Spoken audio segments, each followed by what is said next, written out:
Ladies and gentlemen, in the first 8 minutes of this video, I look into macro analysis, looking into Bitcoin dominance and asking the question, when will altcoin season occur? When is the optimal time to buy altcoins? And then I dive into my mid-cap and high-cap altcoin picks. So these are altcoins within the top 200 cryptocurrency market cap list. 10 of them. Now, I've discussed low caps and micro caps in the past, but today I'm looking into these coins specifically. You'll see them in the video. I'm giving you my justifications for buying them and how well I think they'll do, looking into fundamentals, but mostly looking into the chart. So ladies and gentlemen, I think you'll find this video quite interesting. Leave a like, a comment, and subscribe if you appreciate the content. Let's get into it.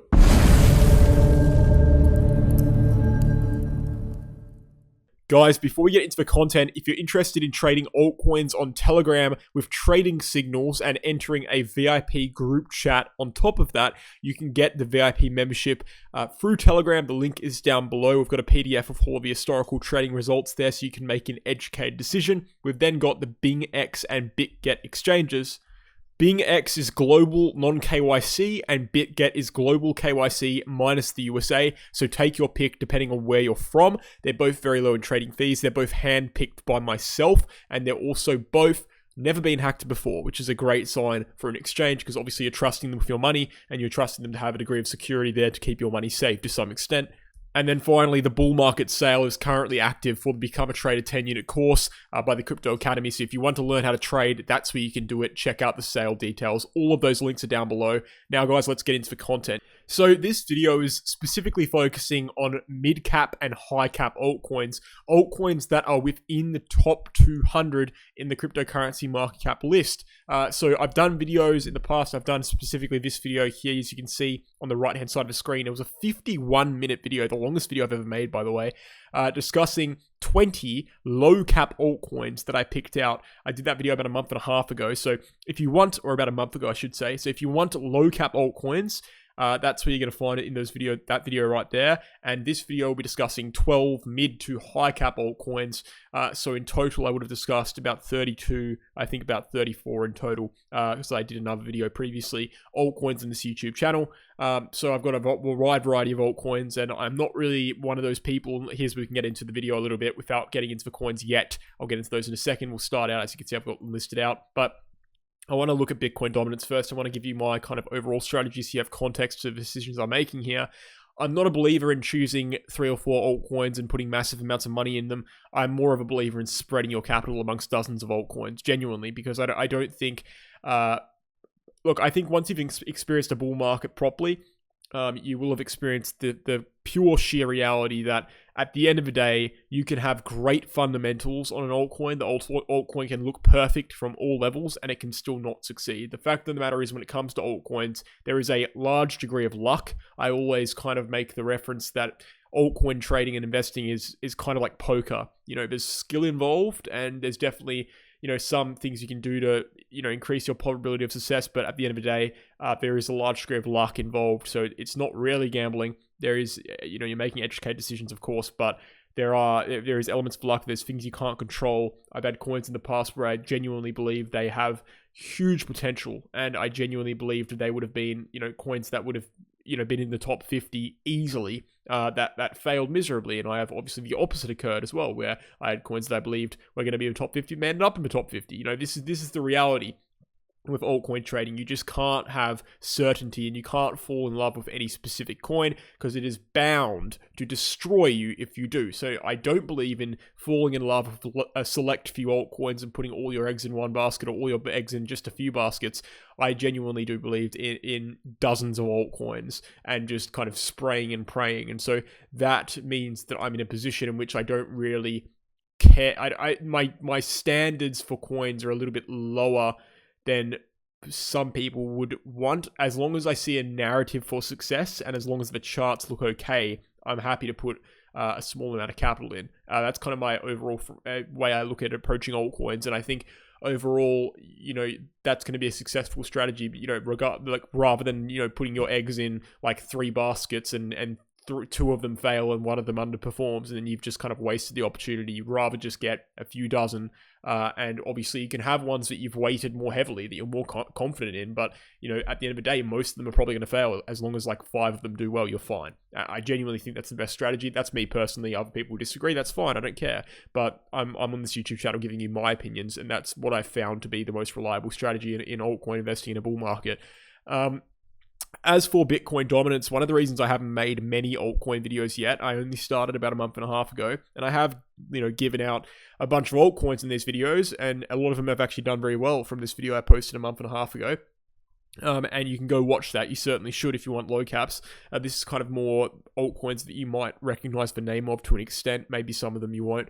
But the reason why I haven't been massively interested in altcoins is because we're still in a Bitcoin dominant market. Bitcoin is still dominating the market here. That's the reality. We have the Bitcoin dominance chart here.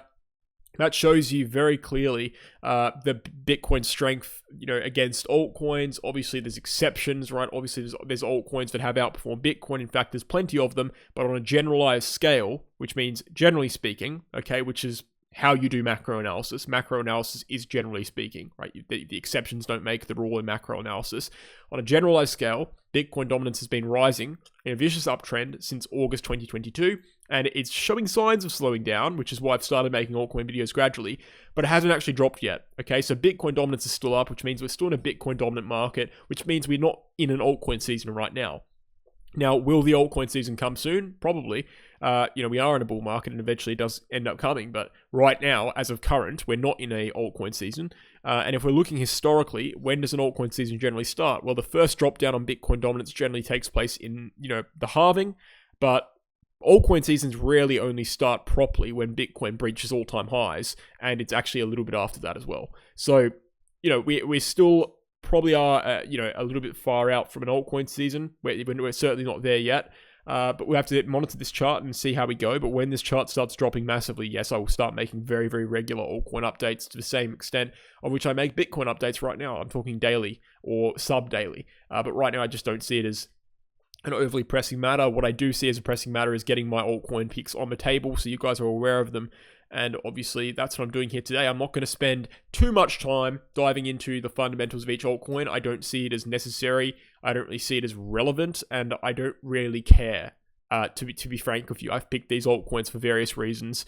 And I've got, 12 of them I'm showing you today. And in the video in which I tried to explain to some extent the fundamentals, it ended up taking me 51 minutes. And the vast majority of people don't stick around for that long anyway.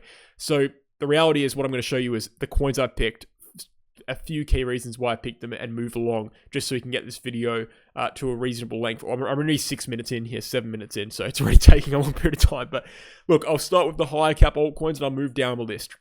So starting off with XRP, I'm not an XRP fanboy. XRP has a cult following. I'm not really down for cult followings because it leads to circles of bias where no one's willing to assess what's wrong with the coin and they're only willing to talk about the good things, and it leads people to just buy the coin relentlessly and be unaware of what's bad about the coin. That's what we've got with XRP mainly, but I think XRP, the reason why I'm interested in XRP now, obviously the lawsuit is not a thing anymore, so there's no looming threat, which is one of the reasons why I was not interested in it in the last cycle, and it obviously didn't do that well in the last cycle in comparison to 2017. It didn't reach highs or anything like that, and it certainly underperformed a lot of people's expectations. But right now, I think we have a situation where XRP is, it bottomed out in the 2020 bear market around 15 cents. It bottomed out in this bear market around 30 cents. It basically had a 2x between the lows, and this shows me that a higher base has been built, and out of this higher base has come continuously increasing price action on a gradual scale. And I think generally speaking, when you see something like this, it means it's probably going to outperform its previous bull market because it bottomed out lower, and it's got the same amount of market interest as it did last cycle from what I can observe and from a volume level. And so I would expect a spring upwards of some sort. I'm not looking for massive returns on XRP. It's kind of giving the portfolio a bit of stability, but I do think it will do relatively well, unlike the last cycle in which I was all openly kind of criticizing it. And I think I was right to do that because it did quite badly in the last cycle in comparison to what people were expecting, at least. Moving forward into Mantle. Mantle is a coin that I don't really know much about fundamentally, outside of the fact that, as per what their title says on the website, mass adoption of token-governed technology, so decentralized tokens, trying to get them more light in the mainstream, trying to get mass adoption for them, and I am aware of the fact that projects will just say anything on their website to make the token sound good. And I very much know that, and I very much think that might be the case of Mantle, but I don't necessarily care, and I'll tell you why. It's 2.8 billion in market cap. It's built on Ethereum, and generally speaking, I like to invest in coins that are part of major ecosystems that are not the main coin of that ecosystem. So for example, if I want exposure to Ethereum, I will invest in big high cap coins on Ethereum rather than Ethereum itself, because those high cap coins will get exposure when the ecosystem does well.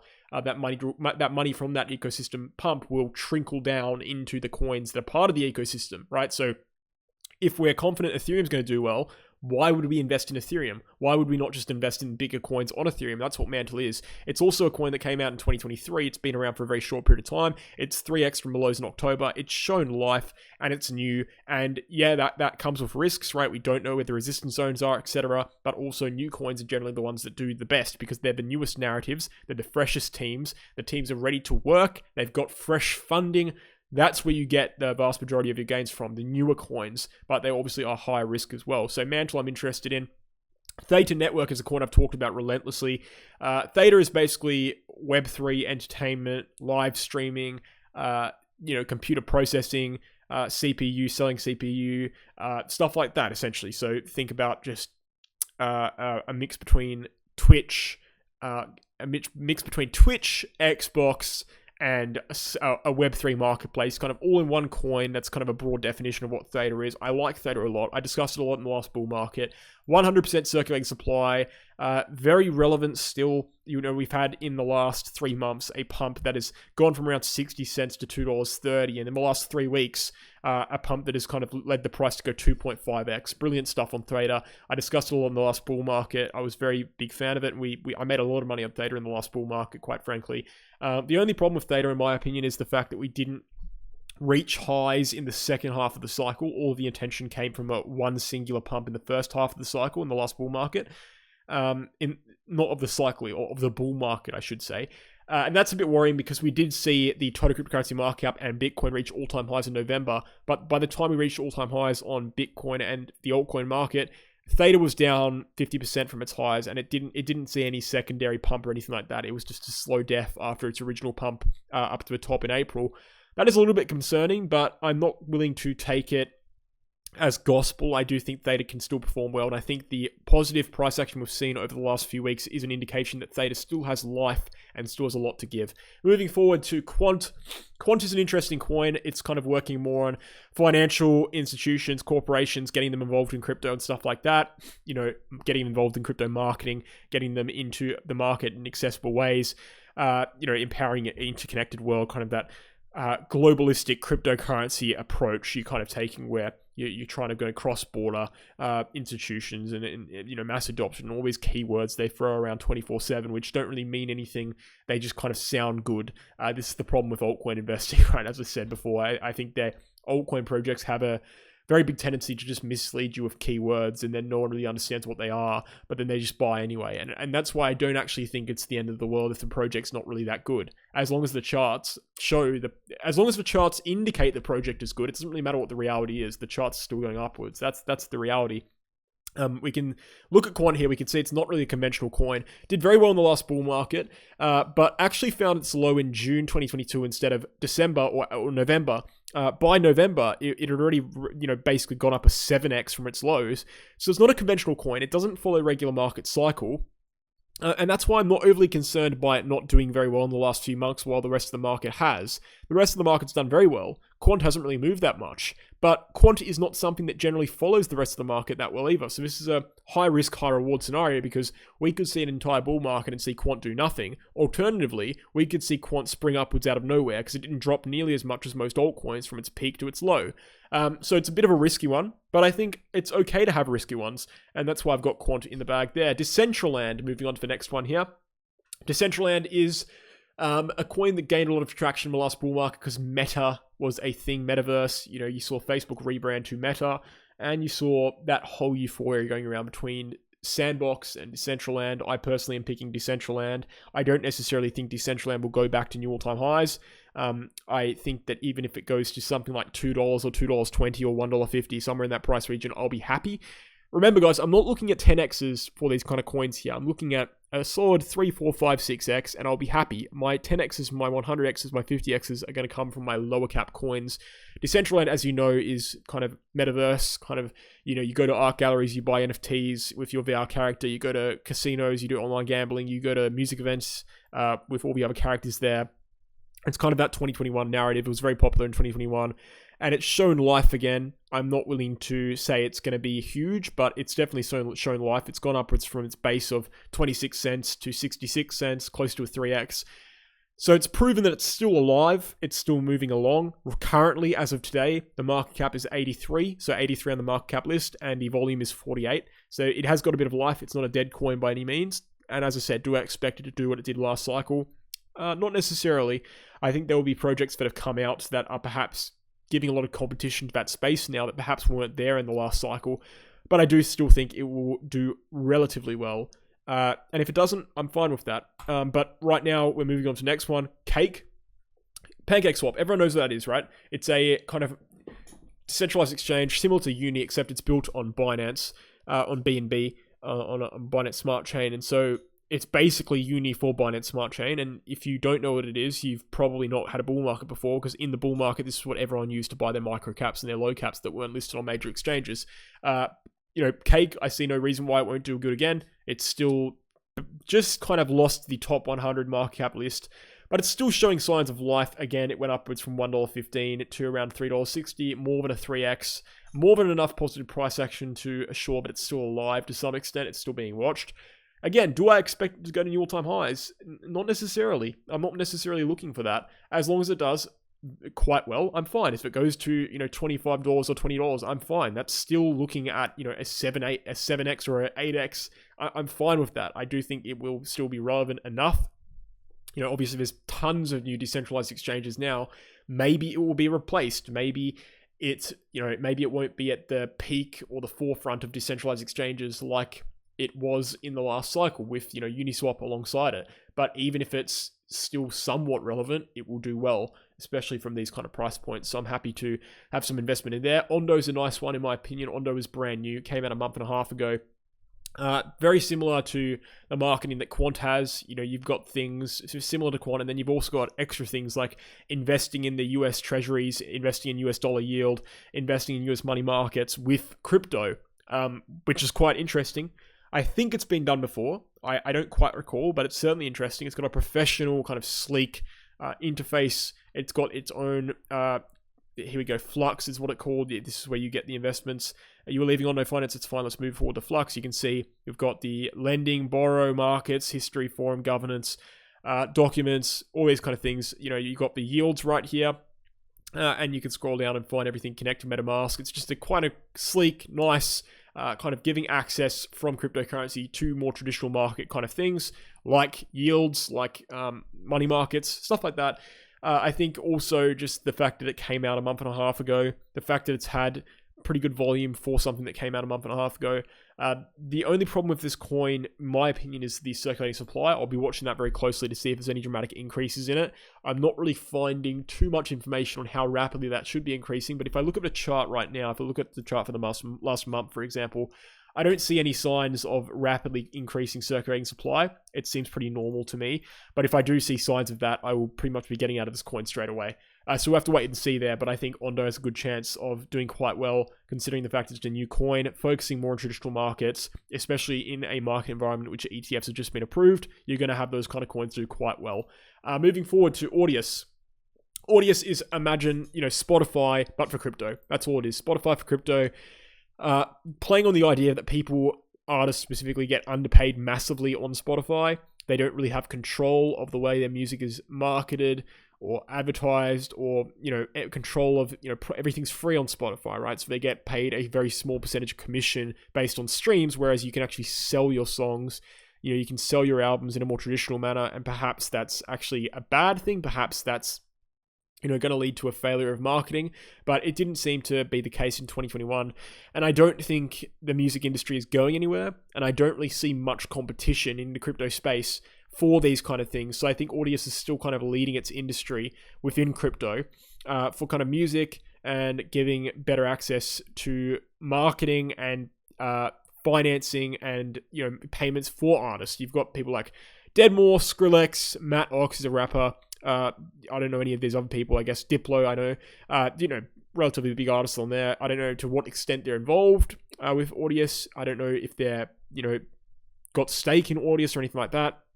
I don't know if they're just using their names, but I do know that this platform is unique enough that it could gather interest. I can certainly see the marketability for it. Yeah, so it did well in the last cycle. I don't really see any reason to believe it won't do okay, at least in this cycle. Am I expecting it to go to new highs? Not necessarily. As long as it goes to something like, you know, where its base was built here in you know, after the bull market around $1.50, or its base over here at $2. I don't really care if it doesn't go higher than that. That's what I'm looking for, and I think that's a reasonable expectation. Ox Protocol is one that I'm perhaps a little bit less confident with based on the charts. Decentralized exchange infrastructure, obviously there's no decreasing demand for decentralized exchanges. In fact, there's a massively increasing demand for decentralized exchanges. But the problem is there's also a massive increase in the amount of projects focusing on building decentralized exchanges. And so Ox, which was once ZRX, I should say, which was once an original project, is perhaps not so original anymore. But that didn't stop it in the last cycle, and it didn't stop it in the cycle before that. It's been around for a while. It was there in 2017. It was there in 2021. It had about an equal performance both times. But if you look at the market cap chart, you can actually see that in terms of market cap, it did actually quite dramatically outperform its price cycle. It almost 2x'd the all-time high from the price cycle, which was good to see. And we're seeing that the base was built. For example, the low in 2019 pre-COVID was around 100 million. The low this time was around 150 million. So the base was built a little bit higher, which does give reason for us to believe there will be another significant bull market for ZRX. And I think with that kind of 2 cycles of price action that have done fairly well, increasingly well actually, there does come a bit of reliability there. So I am actually a bit of a fan of this one. I don't think it will be my biggest performer, but I think it will do fairly well. Potentially it dies after this cycle. Who knows? I do see a lot of competition in this space, but I do still see enough reason to have stake in it. Moving forward to Galxe. Galxe is trying to encourage participation within cryptocurrency, earning NFTs, earning tokens by participating in different networks. We've got Polygon, you know, Solana, Optimism, Arbitrum. We've got all these kind of networks, Avalanche, Joe, all these networks here, and you can kind of earn basically assets that you can liquidate for money. Based on your contributions to these networks. And obviously you have cryptocurrency, which is kind of a market that is filled with a lot of empty networks. A lot of, you see, for example, gaming tokens is a great example. Gaming tokens being valuated at $1 billion and no one plays the game. You know, that's a bit of a trend with crypto because there's a lot of investors. There's not many people who actually care about fundamentals. This is a coin that's directly trying to incentivize people to care about the fundamentals and participate in networks, which I think is great. I think there's a use case for that. Unfortunately, the chart has been distorted quite a lot on CoinMarketCap by its original release in May 2022. But if we just cut that out of the picture and just move forward just a little bit, we can see it actually looks decent. It's had its bear market. It bottomed out with the rest of the market at $1. Since it's bottomed out at $1, it's gone upwards to $3.50. It's shown signs of life. If we're looking at it from a market cap chart, I think it's shown even more signs of life. You know, the market cap being 50 million, and now it's gone all the way upwards to 350 million, 375 million. Perhaps that's a warning sign of some sort, because we do have a radically increasing market cap. As you can see, the price and the market cap look quite different. But it won't be much of a problem for much longer, because we do have the circulating supply reaching 52%. So, yeah, look, perhaps it continues to be an issue for this year. But if the price is going to 10x, if the price is going to 10x, another increase of 20% of circulating supply is not going to be as major as you might think it would be in normal market conditions. So I'm not necessarily too concerned about it. I do like the use case enough, and I do like new coins enough that haven't seen a proper bull market to justify investing in this coin. It is a mid cap now. We're getting into the mid cap range. 189 on the market cap list, 350 million market cap. All right, guys. So there's 10 high cap and mid cap altcoins that I do like the look of. I've either bought them or they're on my watch list. I do obviously have a lot more coins I would like to talk about, but I want to make something very clear. I currently own about 47 altcoins, and I don't ever plan on holding more than 50 at once. Because I think once you get past 50, you're just getting into ridiculous territory. Some people might think that 47 is already ridiculous territory, but I assure you that when you work as much as me, 10 hours a day, looking at charts every day, it's not that unmanageable whatsoever, especially considering a lot of these coins are in the same ecosystem, the same space, the same sector, and especially considering I don't really plan on taking profits on these coins until the bull market top anyway. So a lot of my taking profit strategy relies on Bitcoin analysis. So it's not actually as difficult as it sounds. But yeah, I've got a bunch of altcoins now. There's another 10 today, and perhaps there'll be more in the future. But yeah, just keep in mind that I probably won't be updating you every time I make a move in altcoins. I've got more altcoins than I've talked about on this channel. And if I ever sell them, I'm not really the kind of person who's going to do a dedicated video about an altcoin. Oh, I sold this one, here's why. I'm just going to talk about the coins that I like. And that's how it's going to be. So guys, thank you for watching. I hope you enjoyed the video. Please, again, if you stuck around this long, do me a favor. You've just watched a free video that lasted, 20, 30 minutes. Check out the VIP group on Telegram. Check out the BingX and BitGet exchanges. Use my referral links down below. And check out the Crypto Academy course if you want to learn how to trade. Really helps out the channel. Thanks, guys, for watching. Hope you enjoyed. Have a good one.